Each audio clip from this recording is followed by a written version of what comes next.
শিল্প করিডোরের মোড়কে ধোঁয়াশা। শিল্পনগরীর ভবিষ্যৎ নিয়ে রাজনীতি নয়, কেন্দ্রকে তোপ তৃণমূল জেলা সভাপতির। শিল্প করিডোরের প্রতিশ্রুতি দিয়ে নয়, বন্ধ রাষ্ট্রায়ত্ত কারখানা চালু করে দুর্গাপুরের অর্থনৈতিক মেরুদণ্ড ফেরাতে হবে, এই বার্তা দিয়ে বিজেপির বিরুদ্ধে তীব্র আক্রমণ শানালো শাসক দল।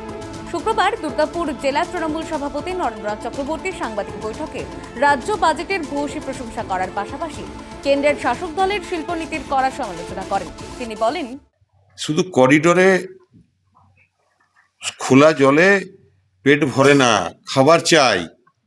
আমাদের সার কারখানা বন্ধ আছে, আমাদের এমএমসি বন্ধ আছে, এগুলো চালু করার ব্যবস্থা করুন, তবেই দুর্গাপুরের মানুষের জন্য কিছু করা যাবে। ফেক কথা বলে কোনো কাজ হবে না। দুর্গাপুরের শিল্প সম্প্রসারণ চাই। দুর্গাপুর যে শিল্প শহর, সেই শিল্প শহরকে বাঁচাবার জন্য কেন্দ্রীয় সরকারের চেষ্টা চাই। সেসব চেষ্টা কোথায়? তার বক্তব্য, করিডোরের মোড়কে উন্নয়নের গল্প শুনিয়ে কর্মসংস্থানের প্রশ্ন এড়িয়ে যেতে চাইছে বিজেপি। নরেন্দ্রনাথ চক্রবর্তীর অভিযোগ, দুর্গাপুরের প্রাক্তন বিজেপি সাংসদ সুরিন্দর সিং আলুওয়ালিয়ার সংসদে থাকাকালীন এই গুরুত্বপূর্ণ কারখানাগুলি চালুর দাবিতে কোনো উল্লেখযোগ্য ভূমিকা নেননি, অথচ বর্তমান তৃণমূল সাংসদ কীর্তি আজাদ সংসদে ও জনমঞ্চে ধারাবাহিকভাবে এই ইস্যুতে সরব হয়েছেন।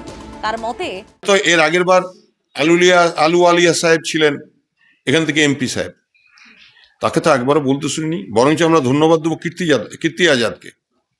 তিনি সার কারখানা নিয়ে কিন্তু বারে বারে সরব হয়েছেন। আপনারাও জানেন যে তিনি সংসদে এ ব্যাপারে বারে বারে সংসদে সরব হয়েছেন।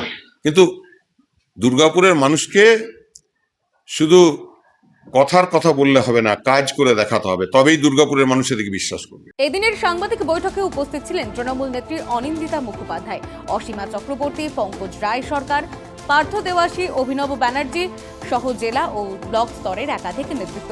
রাজ্য বাজেট প্রসঙ্গে তৃণমূল নেত্রী অনিন্দিতা মুখোপাধ্যায় বলেন, জনমুখী বাজেট, এটা একমাত্র বোধহয় বাংলার মা মমতা বন্দ্যোপাধ্যায়ের পক্ষেই সম্ভব। কারণ মাটির কাছের মানুষদের কথা তিনি ছাড়া আর কেউ ভেবেছেন বলে আমার তো মনে হয় না।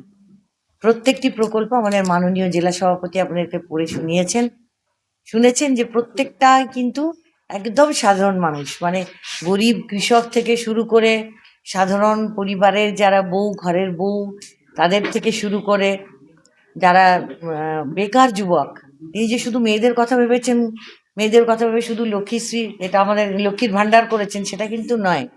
তিনি বেকার যুবকদের কথাও কিন্তু ভেবেছেন, এবং গরিব কৃষক যারা চাষি ভাই, তাদের কথাও ভেবেছেন, যারা রোদে দাঁড়িয়ে শীত গ্রীষ্ম সমস্তকে উপেক্ষা করে সিভিক ভলেন্টিয়ার যারা পথে দাঁড়িয়ে থাকেন, রাস্তায় দাঁড়িয়ে থাকেন, তাদের কথাও কিন্তু ভেবেছেন।